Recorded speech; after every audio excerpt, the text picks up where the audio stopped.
Tidak mungkin kitab Al-Quran yang berada di tangan Muslim saat ini muncul pertama kali di Mekah atau Madinah. Al-Quran dibuat atau diciptakan atau ditulis di wilayah yang penduduknya beraneka ragam atau heterogen dan dihuni oleh orang-orang Yahudi, Kristen, dan Islam. Wilayah tersebut tidak lain dan tidak bukan adalah Syria atau Syam, yang saat itu meliputi wilayah Israel, Palestina, Lebanon, Yordania, dan sekitarnya. Al-Quran berasal dari Damaskus di Syria dan bukan berasal dari Mekah dan Madinah. Tapi bohong. Assalamualaikum warahmatullahi wabarakatuh. Alhamdulillah wassalatu wassalamu ala rasulillah wa ala alihi wasobihi wa mawalah.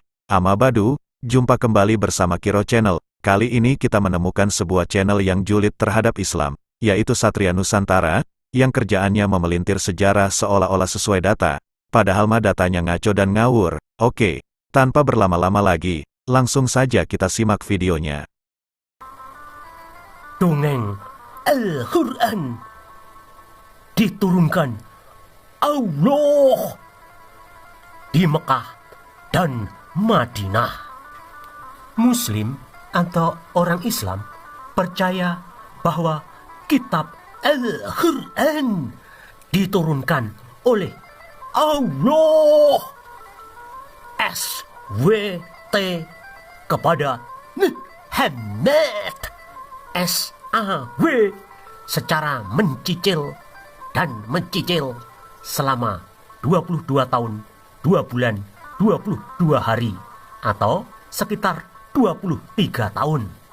Ayat-ayat Al-Quran diturunkan oleh Allah SWT kepada Muhammad SAW di kota Mekah dan Madinah atau berada di tengah-tengah masyarakat Bani Quraisy yang diklaim hidup dalam zaman jahiliyah atau kebodohan.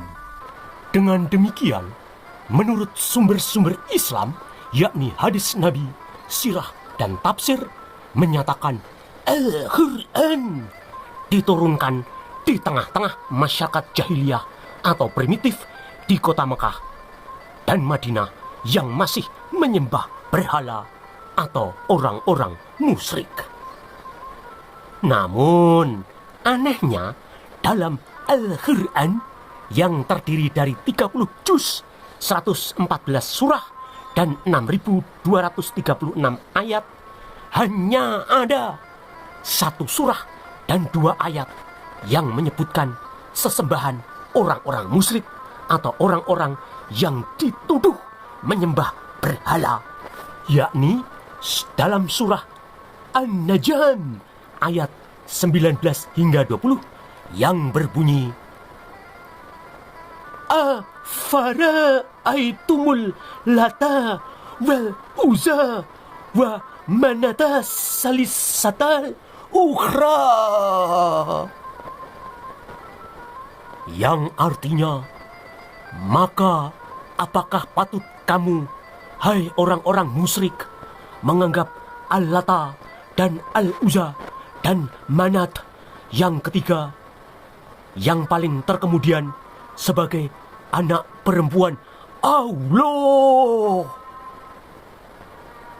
Muncul pertanyaan, apakah benar Al-Quran diturunkan Allah di Mekah dan Madinah? Mulutnya si Satria Nusantara ini rusak, nada suaranya mencemooh banget, menandakan penuh kedengkian terhadap Islam. Kita jawab pertanyaan pertama ya, Al-Quran memang benar diturunkan di Mekah dan Madinah. Apakah masuk akal kalau Al-Quran muncul dari Mekah dan Madinah seperti yang ditulis dalam sumber-sumber Islam, yakni hadis Nabi, sirah, dan tafsir para ulama Islam, yang isinya justru menyerang dan mengata-ngatai pengikut ahlul kitab, yakni Kristen dan Yahudi? Masuk akal dong. Penyebutan kaum Yahudi dan Nasrani sebagai ahlul kitab dalam ajaran Islam memiliki beberapa konsekuensi tertentu, yang memberikan perbedaan dan kekhususan tertentu bagi mereka dibanding kaum kafir lainnya. Semua itu berangkat dari kesamaan pedoman awal dalam beragama, yang lebih dikenal sebagai agama samawi, yaitu agama yang sumber asalnya adalah wahyu, yang diturunkan oleh Allah dari langit. Kitab suci Al-Quran telah menyeru ahlul kitab untuk kembali menuju jalan yang benar, mengikuti apa yang disampaikan oleh Nabi Musa, ataupun Nabi Isa, berupa tauhid alias keesaan Allah, dan kewajiban mengikuti syariat seorang nabi penutup para nabi yaitu Muhammad Shallallahu Alaihi Wasallam. Mengapa dalam Al-Quran lebih banyak membahas ajaran ahlul kitab, yakni ajaran Yahudi dan Kristen, dibandingkan membahas agama penyembahan berhala orang-orang Bani Quraisy di Mekah dan Madinah? Yang ketiga ini pertanyaan receh. Sebenarnya hampir sama dengan pertanyaan nomor 2, cuma ditambahin ajaran musyrik kaum Quraisy. Sebetulnya Al-Quran membahas semua itu sesuai porsinya masing-masing. Misalnya dalam surah Makkiyah berisi perlawanan terhadap kaum musyrik dan memberatas cita-cita mereka, sedangkan dalam surah Madaniyah, mengandung uraian tentang perdebatan dengan ahli kitab Yahudi dan Nasrani. Di Mekah dan Madinah, tidak ada bukti sejarah yang menyatakan orang-orang Yahudi dan orang-orang Kristen menentang Muhammad dan pengikutnya. Para ahlul kitab memang telah mengenal Rasulullah dengan baik. Akan tetapi kita tahu bahwa keimanan dan pengetahuan adalah dua hal yang berbeda. Mereka mengenal Rasulullah dengan baik, tapi tak mau beriman kepada beliau. Rupanya kecemburuan dan rasa dengki telah menjadi dinding pemisah yang menghalangi mereka untuk beriman kepada Rasulullah dan bahkan menentangnya. Ternyata semuanya bermuara pada sang nabi penutup bukan berasal dari kalangan Yahudi, melainkan dari bangsa Arab. Juga tidak ada bukti sejarah dan bukti arkeologi yang menyebutkan orang-orang Yahudi dan Kristen hidup di Mekah.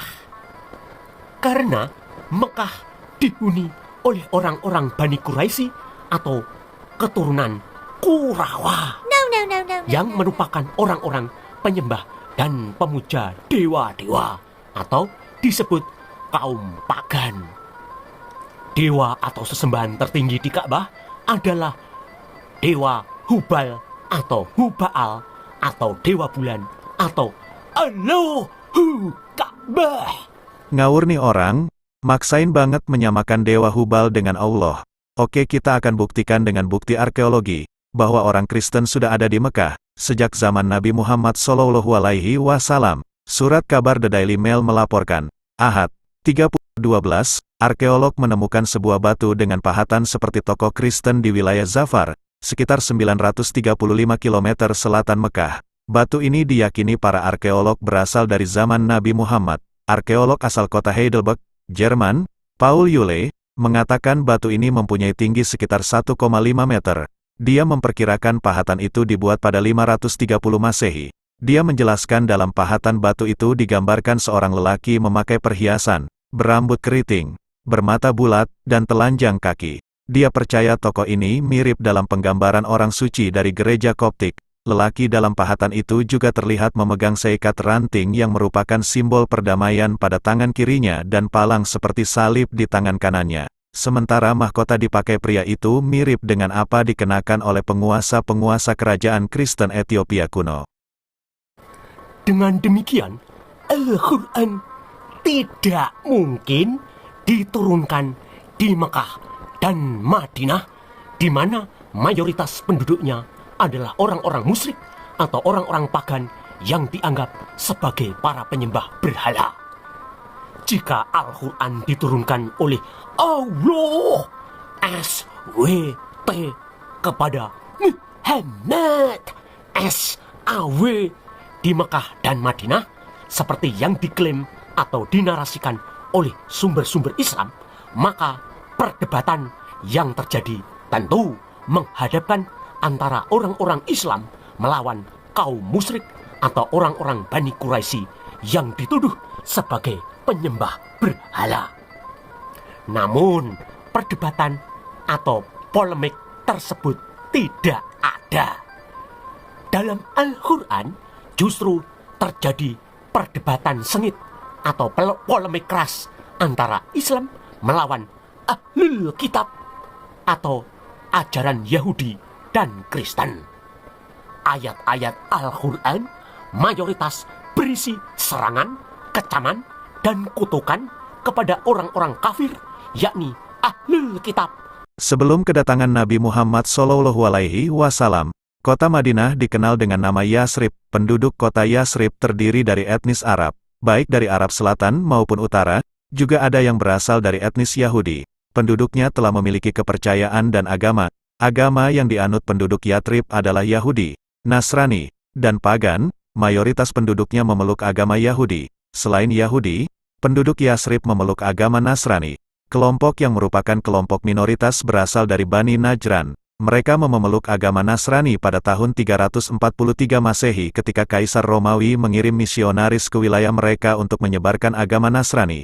Jadi jelas, kenapa Yahudi dan Nasrani senantiasa disinggung dalam Al-Quran, karena pemeluknya agama tersebut berada di kota Madinah, dan merupakan agama Samawi, yaitu agama yang sumber asalnya adalah wahyu yang diturunkan oleh Allah dari langit, dan kitab suci Al-Quran telah menyeru Ahlul Kitab untuk kembali menuju jalan yang benar, mengikuti apa yang disampaikan oleh Nabi Musa ataupun Nabi Isa, berupa tauhid keesaan Allah dan kewajiban mengikuti syariat seorang nabi penutup para nabi yaitu Muhammad SAW.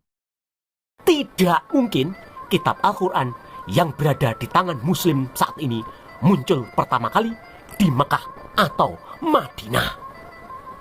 Al-Quran dibuat atau diciptakan atau ditulis di wilayah yang penduduknya beraneka ragam atau heterogen dan dihuni oleh orang-orang Yahudi, Kristen, dan Islam.